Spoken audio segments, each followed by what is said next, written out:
All right, and we're back. What's that? I was going to joke. I said, is this when you go to commercial break on the podcast? something like that. Just making sure and checking. All right, so now we are going... Should we see if there's any questions about the rum process or anything before we dive into the other styles? If anybody wanted to ask or add anything, would that be okay? Absolutely, yeah. If anybody from the audience has a question or anything to say, please raise your hands and you can come up and we'll hear what you have to say.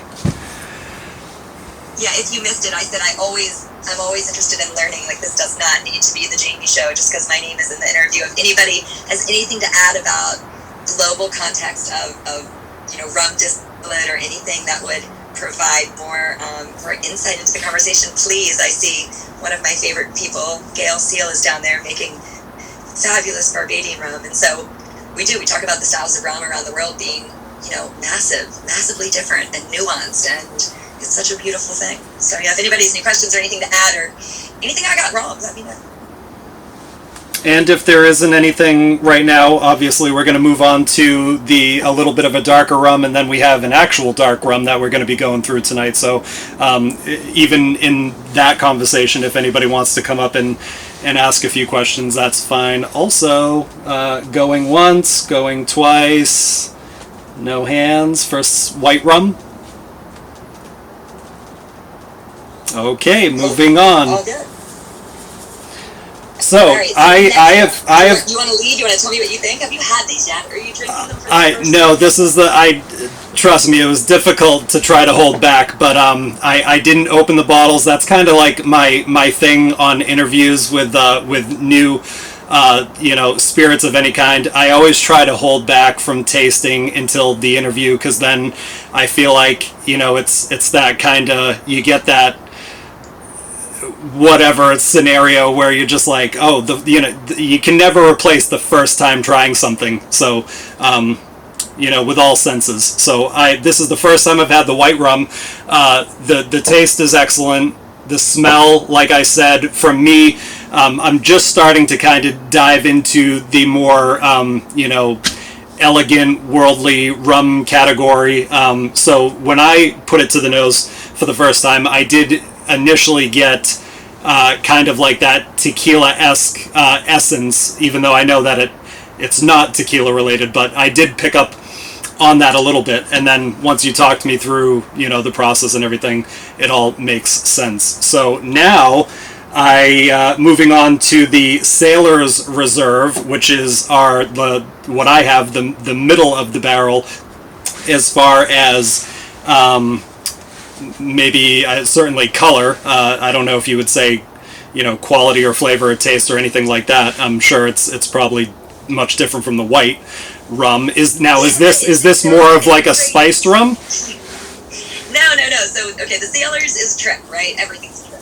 None of these rums are probably what you're going to expect, except maybe the dark rum. But so the Sailor's Reserve, we knew we wanted to use barrels in some capacity, but we knew we weren't going to put out an old rum because we were not old, right? We started from scratch. Like our first batches were made like a week before we opened, legal batches for sale. So of course we opened for white rum. We had white rum. We opened in December on the East Coast with white rum. I mean, it was a light for all the tourists that visited us, trying to get them to drink white rum. But we had procured just a few very small barrels, and as I tried to let you guys know before how very tiny we were, we owned 3 5-gallon barrels. That's all we could buy. So they were former bourbon barrels. They were from that very first distillery was Yellow Rose Distillery in Texas, and that was like the only distillery we could find that was using barrels that were small enough, because at the time we were only making 10 gallons of rum hearts a week. So that's not a lot of rum at all. And we knew we were never going to fill a big barrel. So it was one of these like beautiful constraints that, looking back on, we probably would have gone a different route. My first smell and taste from the Sailor's rum was very pleasant, a little bit more subtle than the white rum. The smell, definitely. The taste immediately I picked up on, like you said, and I almost wish I was able to get it out before you said it, just so that people aren't thinking that I'm just kind of repeating what you're saying. But on the Sailor's Rum. Okay, I'll stop talking so much. No, not in that way. I'm excited that you have the rum. Well, I'm just saying with the Sailor's Rum, definitely somewhere in the middle or the finish, definitely a smooth, subtle vanilla experience, more so than the white, definitely. On the nose, the white a bit more, and I'm loving that I have them both in a glass right next to me, so I can kind of compare now.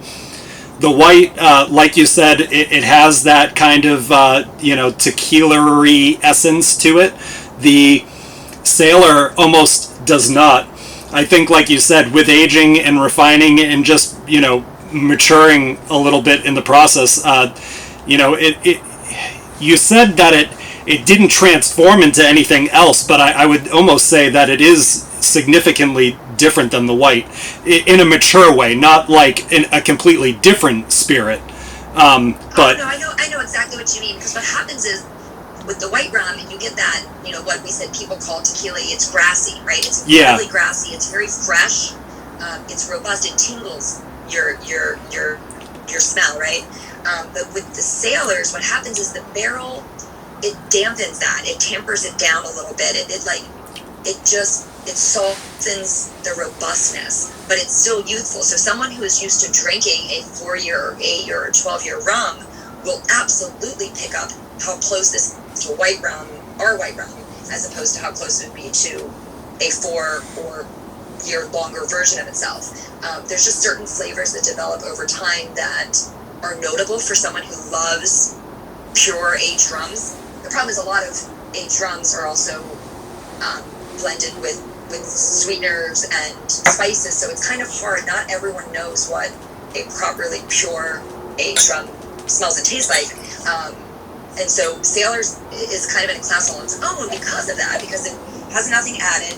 It doesn't have the benefit of all of this time to develop a real big, beautiful, mature aroma or palate. And we did that, like I said, it was kind of functional at first. It's one of those beautiful constraints, but it's given me kind of this platform to talk about a whole different category of rum, which is young American rum, right? It's not that I don't love old rum. I'm looking on my bar and I'm looking at my friend's rum that is older than anything I will ever put out on purpose, right? Because there's a rum for all occasions. So Absolutely. This one does attract the Irish whiskey drinker, I will say. I don't know if you see that, but it's light, it's dry, it's very smooth and delicate. Bourbon drinkers are intrigued by the fact. Do you see that? Like, and people think I'm crazy when I say, "Oh, you like Irish whiskey? Try the Sailors," and they're like, "What are you talking about?" No, and I could see slow sipping this away, neat in a glass, and just taking it for what it's worth and enjoying every sip. So definitely. It's also, what my favorite drink for this is, because it's the staff favorite, I think, because it's the one we just drink in a glass, which I'm doing right now. But it's fantastic in a rusty nail, which of course we call a rusty sailor. It pairs beautifully with Drambuie. It obviously doesn't have, it's not comparable in flavor profile to Scotch, but I find that when the Scotch drinkers show up at the distillery and they're really disappointed that they stumbled onto a rum distillery, if I pour them this, they recognize a lot of similar flavor notes, and they're like, "Oh, this is pleasing to my palate." It might not taste like a Scotch that they love, but it delights them in a similar way.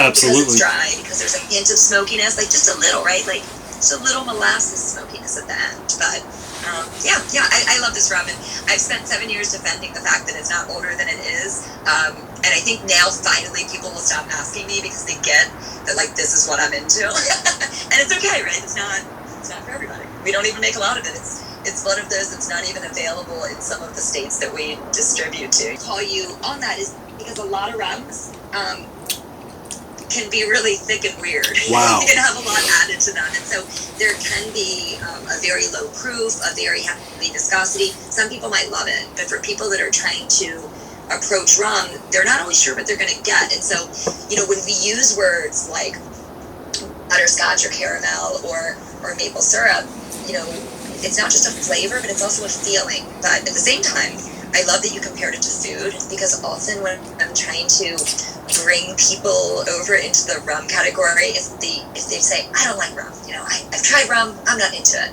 So I'll go, well, what do you drink? And they're just like stubborn. I'll go, what do you eat? What do you love to eat? Because flavor goes across all of these things, right? And so I would also challenge you to think about, because I agree about the maple note, but I actually think what I smell in the glass at the end of the day is not just maple, but it's buttery. Like there's a butter note, and that's the butterscotch. So when I think of my pancakes or my waffles, I think about the butter as much as I think about the maple syrup. Oh yeah. That butterscotch note is what reminds me of breakfast. So yeah, this is your breakfast rum. Like this rum can go on French toast, 100%. It's great for baking. So do you want to hear about it? You want to know how we do it? Oh no, absolutely. So this rum, much like everything else in our history, is a beautiful accident. This was not supposed to be a product at all. When we opened, as I told you, we had been working to open it for about a year. We finally eked out our opening, and it was in December, and it was on a weekend here in town. And as you can imagine, we're on the East Coast. I mean, December is cold. We're on the water. We're on the Chesapeake Bay, so like it's not tourist season. But there's a big event called Midnight Madness that tries to draw people to town, so the businesses can have like one last night. And we had spent a year, shoestring, bootstrapping our way, and this was Midnight Madness weekend. And we had opened a couple of days before for all of the locals to come in and, get rum and have the experience and tour our tiny, tiny, tiny production, so they could look at our tiny little stills and go, this is what you guys have been doing for the last year. And then we went to open, and the hospitality person in me was like, wait a second. We can't have a rum tasting. We can't advertise a rum tasting and just give people white rum. Like it's a hoax. Like they're gonna be so confused. It's also freezing outside. Like, what are we gonna do? Right. Like we have those 3 little barrels. They're not ready. And so I was like, how do we make something delicious? And kind of understanding what dark rum is, right? So it's hard to say. Dark rum is a really, really big category. When you see the words dark rum on a bottle, you don't always know what you're going to get. And so dark rum can be spiced, dark rum can be sweetened, dark rum can be aged, it can be all of those things, which is kind of, the beauty of the versatility and flexibility of the category. But at the same time, it's kind of hard to, pin it down. Absolutely. So we knew we didn't want to add anything, that was external to the rum. We didn't want to add caramel coloring. We didn't want to add flavoring. We didn't want to add spices or vanilla. That felt really wrong and like counterintuitive to making this arduously, right? So like, what if we took that raw cane and we cooked it like into a caramel, but didn't add anything, like didn't add like dairy, didn't make like a dessert caramel, and having a little bit of like culinary influence into it. And again, we were so small that we cooked a little tiny bit of caramel on the stove just by caramelizing the sugar, and we mixed it with the white rum, like literally in a mason jar, and shook it up. And we're like, this is delicious, right? Because the white rum's already delicious. Like a tiny bit of this caramelized sugar is phenomenal.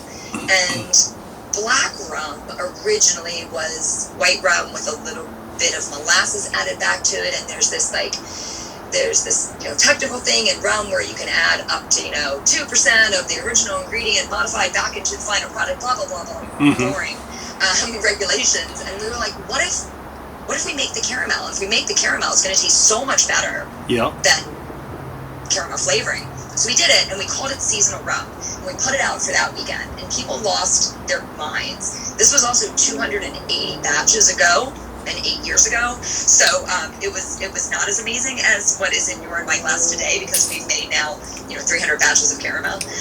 But what we do is we cook. So we thought we would do it for a couple months, and we would take it away. We called it seasonal. It's just for the winter, because who would possibly want to drink a rum with a homemade caramel blended into it? We thought nobody would. We didn't think we wanted to. We wanted to wait for those 3 little barrels that we had and drink those 2 things. And then when the spring came and we said the seasonal rum is going out, literally our neighbors were like, we will burn this place to the ground if you don't keep making that delicious seasonal rum. And so the delicious seasonal rum became the dark rum, and it became what we're known for. And it's not a normal way maybe of making dark rum, but it's our way of making dark rum. And so all that the dark rum is we take that cane sugar, and we use like a stainless steel brew pot now instead of doing it in the kitchen.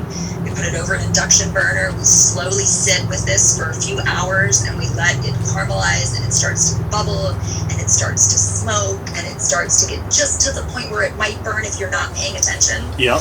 And we pour white rum into it, and then we pour that into a stainless steel tank. We let it set for a couple of months, and the beautiful white rum breaks down the sugars into like a slight. Before you maybe had to go through a liquor store, or so it's very exciting, and I love curating those types of experiences, so that I don't think anything is necessarily wrong, and if you have something that hits on all cylinders, it's exciting. Oh, thank you, Renee. I'm so glad that you enjoyed it. And no, I don't think it's wrong either. Like, I am proud of what we do, but part of my job, I think, and part of my mission is to let people know what rum is and what it isn't, and what its history is, and what its traditionalities are, and its global place in the world, and just to set you up so you know what our rum is. I wouldn't change a thing about it, and it's okay if someone doesn't like it. Like, really, truly, 100%. Many people have told me the dark rum is too sweet. I don't want a rum with any added sugar. And so I point them in different directions. But I just think it's good to know the context. And I so much respect all of the styles of rum. And so I just feel like I need to educate people and let them know, and so they can know where it fits in. So that they don't go to their rum club and say, I have the best aged rum I've ever had from St. Michael's. And they're like, dude, that rum hasn't been aged for a minute, So it's just about understanding, because we think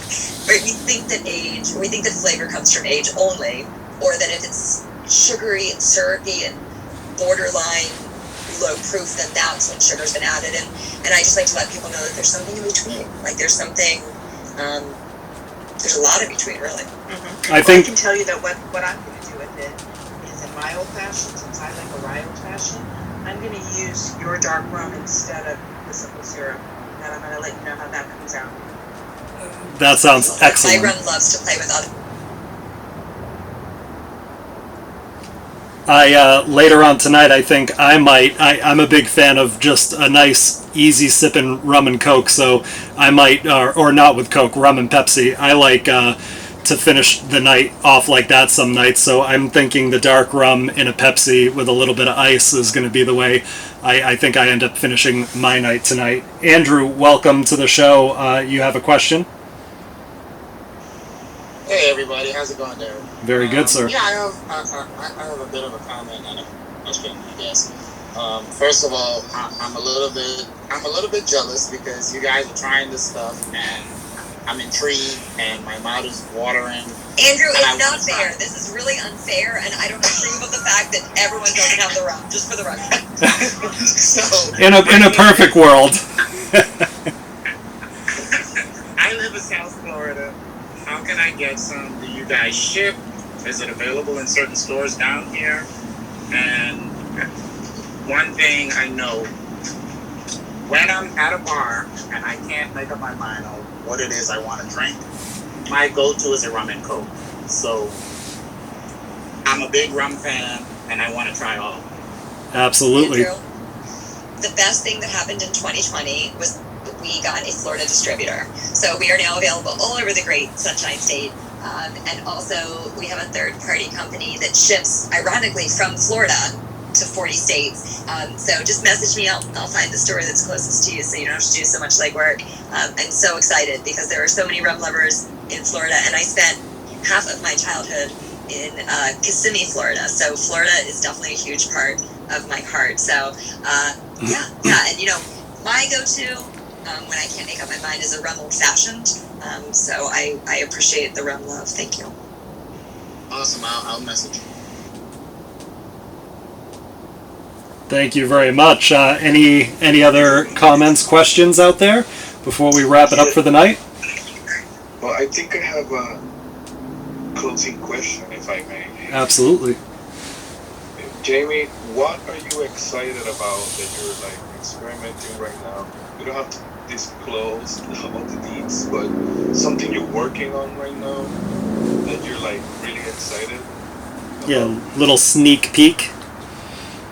Well, Well, I don't want to disappoint you guys, but I've been really excited about everything forever. And we did all of our heavy experimenting. So for the first 3 years, all we did was make the 3 rums that we talked about tonight. Okay. And we probably only did like 6 batches of the Sailors.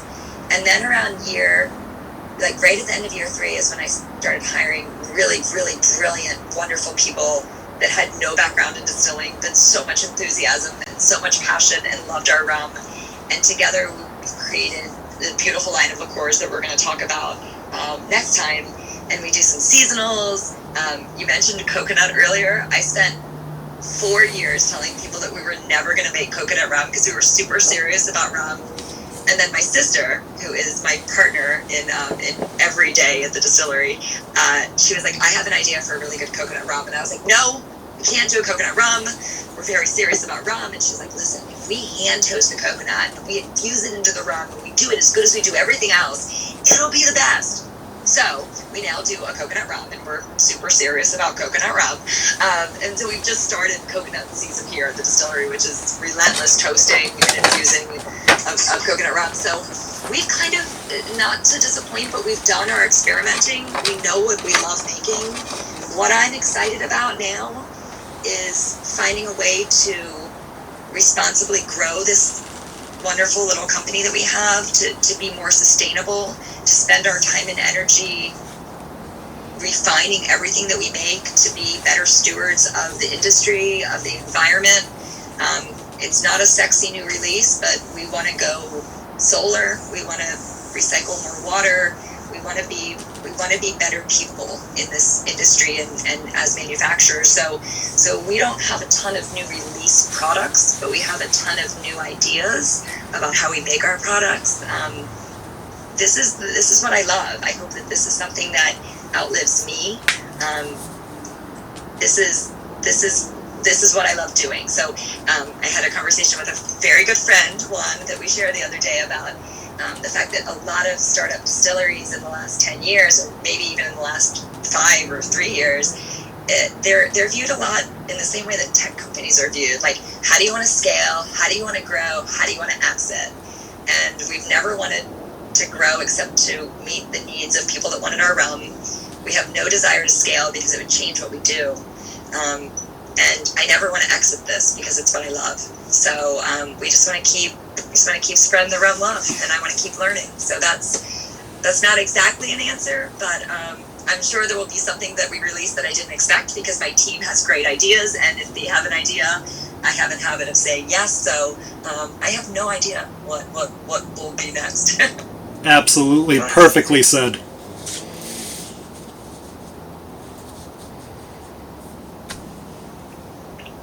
Well, I hope we cross paths in my future distilling endeavors, and we might have a collaboration. You never know. Well, I like to say yes, so absolutely, my friend. All right. Well, if there's no other comments from the audience, thank everybody for coming and listening in. I'll be downloading the video in a few days, so you can go on to YouTube and check out Neat Talk on the Rocks and see the video on my half, drinking and trying and smelling all of the fabulous rums that we got to try. And like I said again, thank you everybody for coming, and we will see you next time. Jamie will be on again, and we'll be doing another with the other 3 rums that I kind of, as people were talking, I showed the camera what's next up and coming, the 3 flavored rums, so definitely can't wait for that. And so if anybody felt really left out and needs rum, definitely get in touch with me and we'll find out where there's not a lot of places you can get rum, but we will try to make it happen so that we don't have people feeling left out on this virtual boozy tasting, which is the first time. I mean, I've done podcasts before, but I've never had a live audience of people that can't be drinking what we're drinking. It does feel wrong. So thank you so much, Derek and Juan and everybody down there, and my beautiful friend Gail, who represents a very different but very delicious style of rum that I might be drinking tonight in a Gale Seal daiquiri if I'm feeling fancy. And my friend Michael that likes to talk about the old fashioned. So thank you guys all for coming, and if that's it, I've had a blast. Thanks, Derek. Absolutely, thank you Juan for being the co-host, and thank you again, Jamie. It's a pleasure. We appreciate your time.